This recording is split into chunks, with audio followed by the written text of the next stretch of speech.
The Eastern Conference of the NBA. Let's talk about it a little bit. I wanted to talk about two teams that I think are the scariest teams in the East, but also let's go through like some of the teams at the top that I think are, maybe a little bit of pretenders or might slow down as the season goes on and as we approach late playoffs. So obviously, if you watch basketball, you're very impressed with what you're seeing out of Detroit. They are currently 11-2 as I am recording this on Monday, the 17th of November. And when you look at the positives, they are guarding. They're playing very good team defense, and they have some very good defensive pieces on that team. And they're doing it without Cade, right?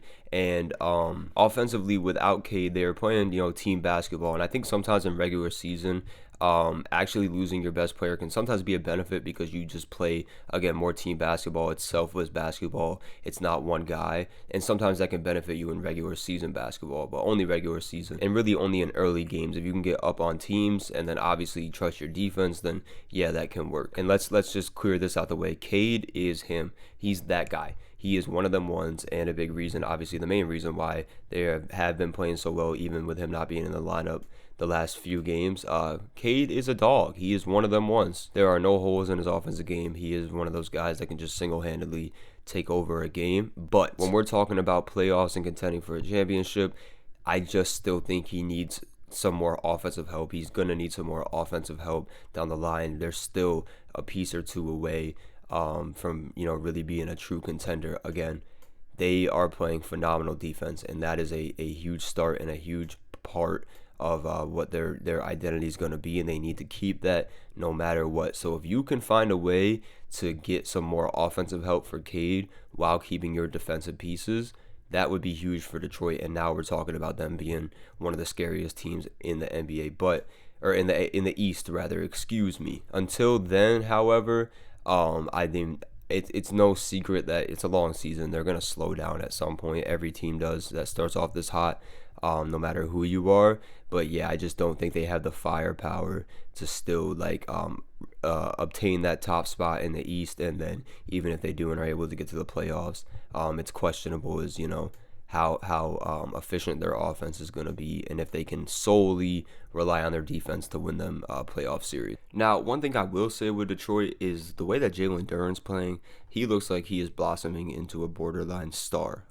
Just really figuring out how to use his body and strength to finish through contact. Great rim runner, pick and roll threat, and really developed a lot of good touch around the rim. But I still don't think it's enough firepower, especially when you consider his play style. It's not like he's spacing the floor out. They're still going to need a little bit more. Certainly a start, and yeah, again, they're like a piece or two away. The blueprint is there. We've seen a lot of offensive flashes from guys like Dennis Jenkins as well, but they're really just flashes, and I need to see him get more consistent and efficient. The Hawks obviously have some very good young pieces as well. Jalen Johnson is one of them ones. He might be a star, man. I ain't gonna lie to you. And yeah, he's just a complete player. And they have some pretty good defensive wings there, but I just still don't trust this team to guard. I'm gonna be honest with you, and that's their main issue. Risha Shea is a elite offensive player, very good offensive player. Just has to be more consistent. Nickeil Alexander-Walker, as we know, has always had a bag, and he's playing much more confident and really coming into his own and the offensive game. But again, consistency is a main issue there. And again, they do have Dyson Daniels, their defensive anchor, but there are just one too many vulnerabilities on this Hawks team defensively, and they're playing better without Trae Young, which is concerning because he's going to be back, and now you have decisions to make about your identity as a team and who you want to have the keys to this offense. Shout out Mo Gay though, very good rim protector, good lob threat. Obviously you bring in Porzingis to have a little bit more rim protection as well, but the best ability is availability, and I just don't think he'll be there.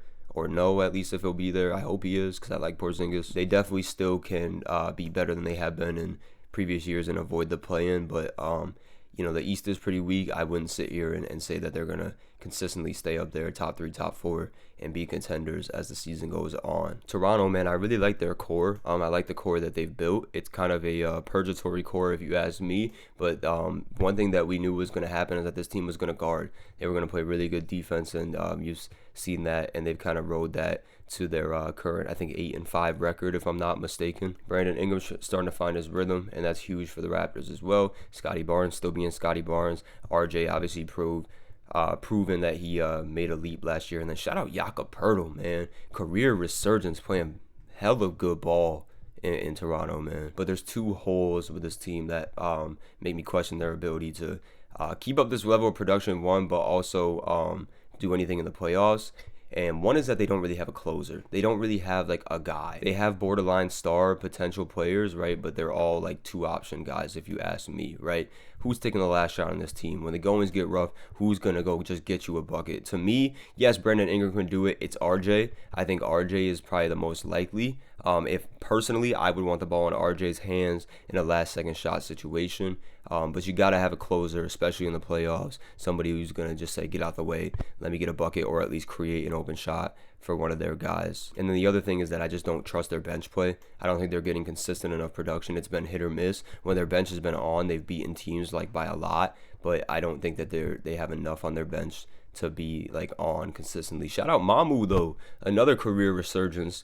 The Spurs are just feeding the Raptors some decent players here, and then obviously the boomer bust of Grady Dick is a very large factor on whether or not the Raptors play well every night. If they get if he's on coming off the bench, then yeah, it's a different dynamic for their team. But again, I just don't see the consistency in their bench, so it's hard for me to say that they're gonna. I honestly think they'll stay afloat enough if they stay healthy to be like a pretty high seed playoff team, 5 seed, 6 seed, 4 seed even.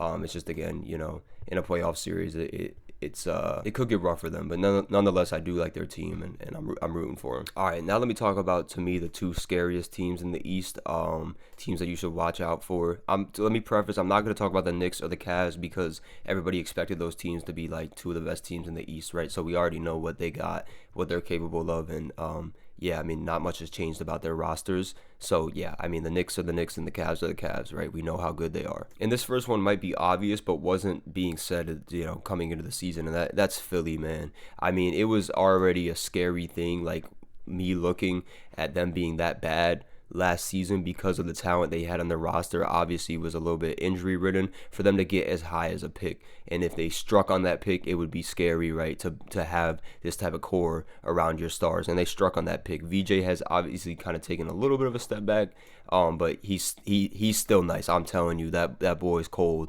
He one of them ones. Offensive game is polished. He's going to be good in this league for a long time. Maxey is, of course, a star, borderline superstar, right? You have McCain coming back.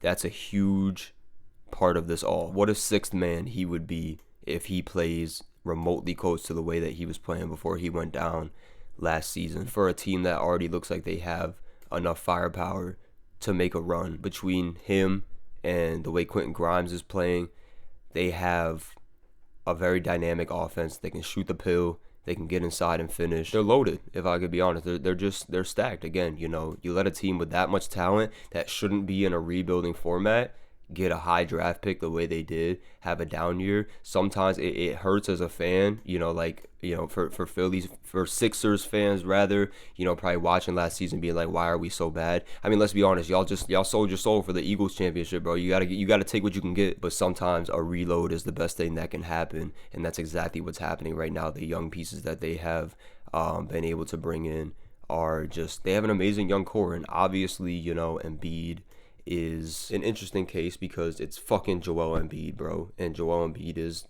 ridiculous when he's healthy. I mean, let's not sugarcoat it. This guy is an MVP caliber player, top 5 player in the league type of guy when he's healthy and in shape. But the problem, of course, is that he's never healthy and he's never in shape. So now you have decisions to make, right? If you're the Sixers, I definitely don't think you trade Embiid this season at all. I think you rock out and you try and make a run with how talented this offense is. But if you don't go all the way this year, if you don't win a championship, then you have to decide, is it worth it to keep him and pay him all that money when you have such a good young core that you can build around? And then you just bring in a serviceable rim running, paint protecting, rebounding center, and then play through your guards and wings, because when he's on the floor versus when he's off the floor, the team just plays very different, and that can be an issue, like an identity issue, right? Especially if he's going to be on and off the floor consistently throughout, this season. And then, of course, the other case is Paul George, which, if you ask me, trade the guy right now. I mean, yeah, you could wait for him to come back, and then you're just even scarier, right, if you have PG in any capacity. But to me, my thing with this core is, like, if PG comes back, yeah, I would consider running him off the bench, and he's not going to want to do that. And I just don't know if he's going to get a lot of touches. But hey, maybe he's bought in. Maybe if he's healthy, he sticks. But if you ask me right now, I think you trade PG for, a couple of defensive pieces and depth pieces and stuff like that. Maybe a better backup center. Shout out Adem Bona though. Drummond, has his nights, but yeah, I mean that would be my move is from a team fit standpoint. Get rid of PG. You have enough scoring. Let the young guys take all the role, and that would make your team fit be a lot better. But nonetheless, man, yeah, this Sixers team is stacked. Again, just the down year, being able to get these young talent. They obviously hit on McCain as a mid rounder the previous year, and then of course to just get the third overall pick and get VJ. Yeah, scary stuff, man. That team's loaded. Watch out. And then here's my second scariest team. All right, it's Orlando. Okay, obviously a team that had a lot of expectations going into the season. Because when they were healthy, they were already like a mid-level playoff team. They were 5 seed the first year with their young core being healthy, having everybody out there, and then of course last year they were just killed by injuries. And still were able to get to that 7 seed, and of course ran into a stacked Celtics team and got bounced. But they started off the year very slow, and I think a lot of people kind of just wrote them off like, oh, it's just the same old Magic. That's not the case. I'm going to be honest with you, because while their offense didn't have an identity to start the year, the main thing that was uncharacteristic with Orlando was their defense was looking pretty bad to start the season. Well, I mean, anybody in their right mind would have known that would have changed as the season went on, and it's already changed, man. That defense is different. I'm gonna be honest. I just watched them play the Rockets yesterday, Sunday night, and they ended up losing the game, but it was only because they didn't have their closer in Paolo, right? And other than that, they outplayed the Rockets throughout the entirety of that game. But more importantly, that the defense just hounding. They played two of the most high-power offenses in the league over the course of the last 3 games in the Knicks, who had just been playing ridiculous ball at home. What were they, on a 7-game win streak? And then Houston, and held both those teams to their lowest first half scoring totals of all season. Not to mention yesterday they did it without Jalen Suggs, who is basically their defensive anchor. So it's telling. The one thing Jamal Mosley is good at coaching. It's not offense at all. But it's definitely defense. But that's the thing. If this team's healthy, you take a defensive-minded team, as good of a defense as they have, and now you actually give them offensive firepower. And, of course, the addition of Desmond Bane is a big part of that. Hasn't shot the ball from deep that well, which is what they brought him in for, but obviously is shown to be capable and a threat, and is still scoring the ball at a fairly high clip. He's getting downhill, and just another guy that you can give the ball and get out the way, right? End of the shot clock, get it to a scorer, let him go to work. Franz is a star. He's seemingly taken yet another leap. He's just getting better and better. One of the best finishers I've seen in the league, and his jumper looks a lot better this season. But they are getting bench contributions from young players, specifically 2 guys, Tristan da Silva and Anthony Black, have developed into very high-level basketball players that have completely changed the course of Magic games this season, and have been a big reason as to why they're starting to find their stride. Tristan da Silva is a sniper, but he's also very, it's these Germans, man. He's very Franz-like, in which he can use his length, right, and then use that shot to get downhill, and he's very tame finishing. So, yeah, that guy is nice. I'm not even gonna lie. If you haven't heard about Tristan da Silva yet, get on the bandwagon. And then Anthony Black is getting more and more confident in his offensive game. Always been a good finisher. Just can't turn the ball over. When he's not turning the ball over, he's been really good offensively, hitting his threes. He's working on his threes a little bit better, but he's also just a problem on defense, man. The length, the size at 6'7" at point guard. He's proven to be one of the better defending guards in the league. And of course, you add that with Jalen Suggs and already an elite defense in Orlando.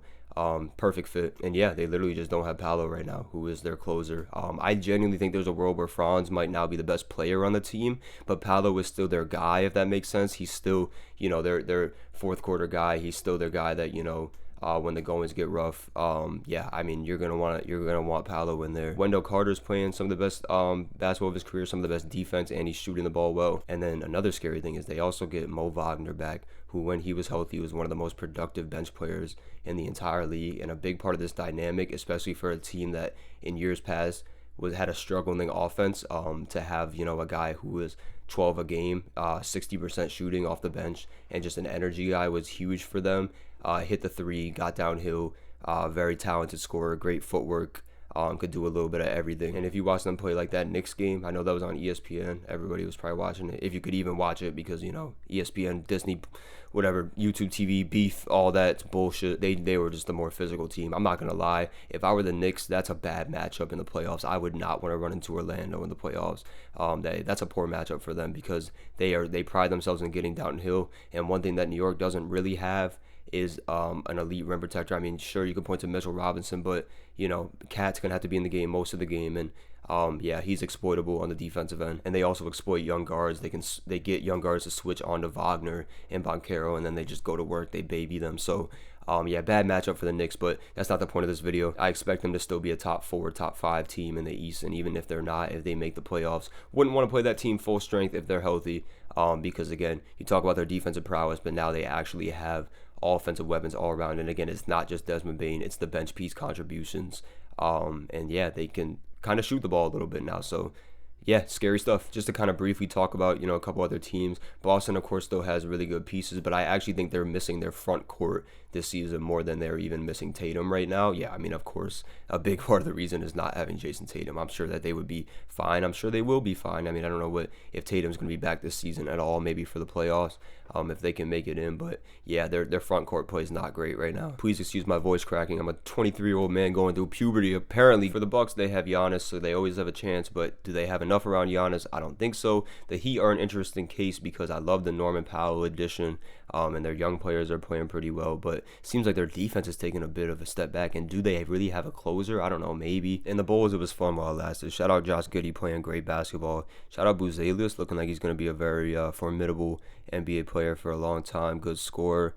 Cool little bench unit too. Obviously, Kobe White, Patrick Williams, Trey Jones, but unfortunately, it ain't really enough. Shout out Vucevic too, playing good ball, looking like Magic Vucevic out there. But yeah, those are my 2 scariest teams in the East, as well as some teams I think will regress from their hot starts.